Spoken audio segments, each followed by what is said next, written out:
Saudara-saudariku yang terkasih, kita bertemu lagi. Kembali Anda berjumpa dengan saya, Pastor Igo Walerubuni MEC, dalam Kisah Para Orang Kudus Setiap Hari.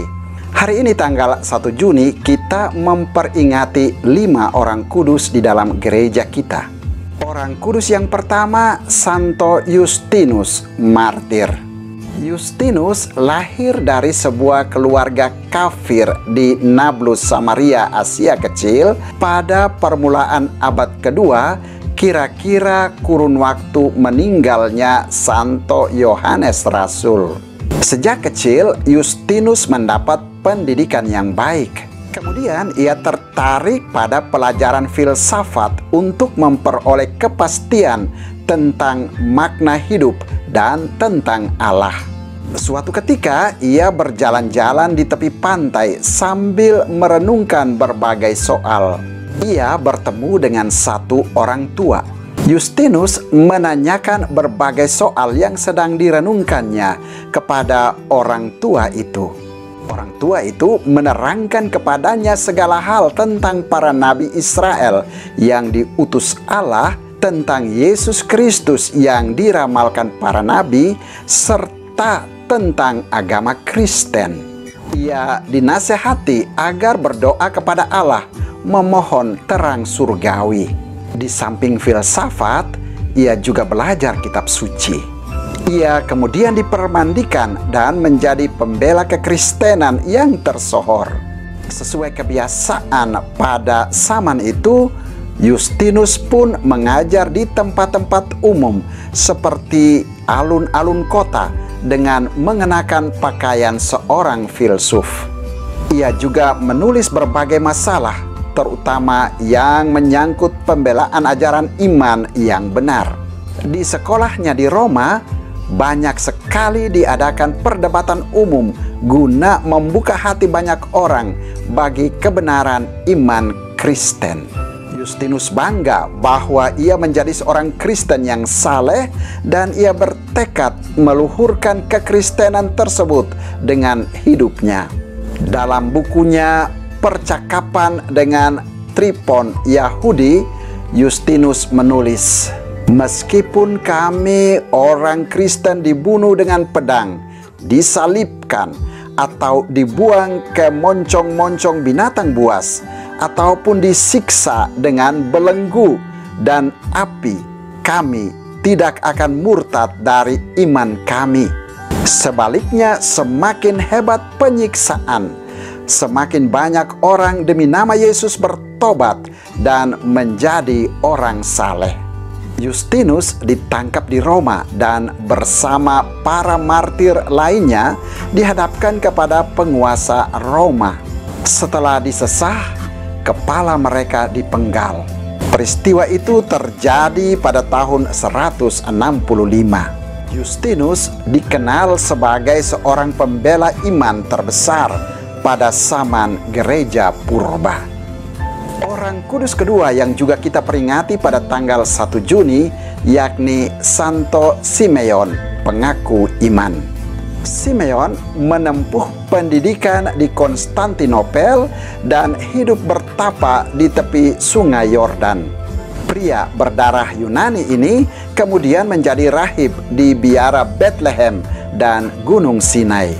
Ia lebih suka hidup menyendiri dan menetap di seputar pantai Laut Merah dan di puncak gunung. Namun kemudian pemimpin biara mengutus dia ke Perancis. Setelah menjelajahi berbagai daerah, ia secara sukarela hidup terkunci di dalam sebuah bilik di suatu biara di Trier, Jerman, sampai saat kematiannya. Orang kudus ketiga yang juga kita peringati pada tanggal 1 Juni, yakni Santo Yohanes Torrey, martir. Yohanes Torrey hidup antara tahun 1510 sampai 1571. Anggota parlemen Inggris ini sama sekali menolak mengakui Ratu Elizabeth pertama sebagai kepala gereja. Akibatnya ia dipenjarakan. Namun ia sempat lolos dan melarikan diri ke Belgia. Dengan tipu muslihat, ia dibawa kembali ke Inggris dan digantung hingga menghembuskan napas terakhirnya di London. Orang kudus keempat yang juga kita peringati pada tanggal 1 Juni yakni Santo Pamphilus dari Caesarea martir. Pamphilus lahir di Berytus, Funisia, sekarang Beirut, Lebanon, pada tahun 240 dari sebuah keluarga terkemuka dan kaya. Pamphilus mempunyai minat dan bakat besar dalam masalah-masalah sekuler di Berytus sambil meneruskan studi teologi di sekolah kateketik Alexandria yang tersohor namanya di bawah bimbingan Pierius, pengganti Origenes. Dari Alexandria, ia pergi ke Caesarea, ibu kota Palestina. Tidak lama setelah tiba di Caesarea, ia ditahbiskan menjadi imam oleh Uskup Agapius. Ia menetap di sana dan teguh membela iman Kristen selama masa penganiayaan orang-orang Kristen sampai hari kematiannya sebagai martir sekitar tahun 309 atau 310. Pamphilus seorang imam, dosen, ekseget, dan pengumpul buku-buku yang bernilai tinggi. Dengan buku-buku yang berhasil dikumpulkannya, ia mengorganisasi dan mengembangkan perpustakaan besar yang telah dirintis oleh Origenes. Perpustakaan ini berguna sekali bagi berbagai studi tentang gereja. Dengan keahliannya di bidang teologi dan kitab suci, ia membimbing sekelompok pelajar dalam studi kitab suci. Eusebius, salah seorang muridnya yang kemudian dijuluki Bapak Sejarah Gereja, sangat akrab dengannya. Bersama dia, Pamphilus menulis sebuah biografi tentang gurunya. Buku biografi ini telah hilang sambil terus mengembangkan perpustakaan Caesarea. Ia memusatkan perhatian pada pengumpulan teks-teks Alkitab beserta komentar-komentarnya sehingga koleksinya menjadi sumber informasi penting bagi penerbitan suatu versi penulisan kitab suci yang secara tekstual lebih tinggi daripada versi-versi lainnya pada masa itu. Koleksi teks-teks kitab suci dan buku-buku lainnya di dalam perpustakaan ini merupakan sumbangannya yang utama bagi gereja karena ia memberikan data yang lengkap dan terpercaya tentang literatur Kristen perdana. Karya Santo Hieronymus dan Eusebius di bidang sejarah gereja dan kitab suci didasarkan pada informasi yang disediakan di dalam perpustakaan Pamphilus ini.